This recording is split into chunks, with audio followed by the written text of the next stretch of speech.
Hi, it's Dax Ginn from Rockstady Studios. I'm the marketing game manager, and today we're looking at Batman Arkham City.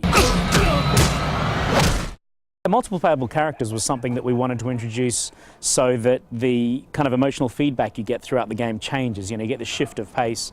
When you play as Batman, you're kind of the righteous arm of justice. You're always doing the right thing. When you go into detective mode, it's primarily for crime scene investigation and forensics.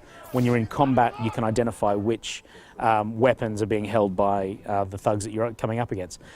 When you get to play as Catwoman, you get to do the wrong thing. You know, she's a thief, she's a criminal, so exploring Arkham City as Catwoman gives players the opportunity to kind of take a bit of a walk on the wild side. Her thief vision identifies things that can be stolen, so it doesn't give you strategy highlights, it doesn't give you weapon highlights, but it just shows you what you can steal. Similarly, playing as Robin feels very different as well. You know, his moral compass is more like Batman's than Catwoman's, but he's got his own navigation, his own gadgetry, his own combat system. Robin is much, in our game, is much more about the use of explosives and how that can be used as an advantage to him, and also to identify the way that enemies are using explosives. So he's got kind of a skew in his vision augmentation towards IDing explosives and working out how best to avoid them or how best to use them. So switching control between these characters really does give you a very different experience of the game world. So Batman's new abilities kind of get broken down into the different facets of his personality. So obviously combat is a big part of who he is. So he's very powerful, he's very agile,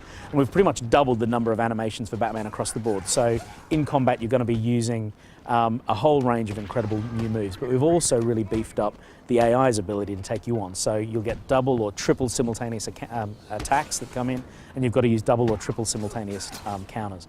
We've integrated gadgetry into combat as well, so you can lay down combat gel or use your bat claw without dropping your combo chain. So building up big chains and then using that or transitioning into instant takedowns is a big feature of the new combat system.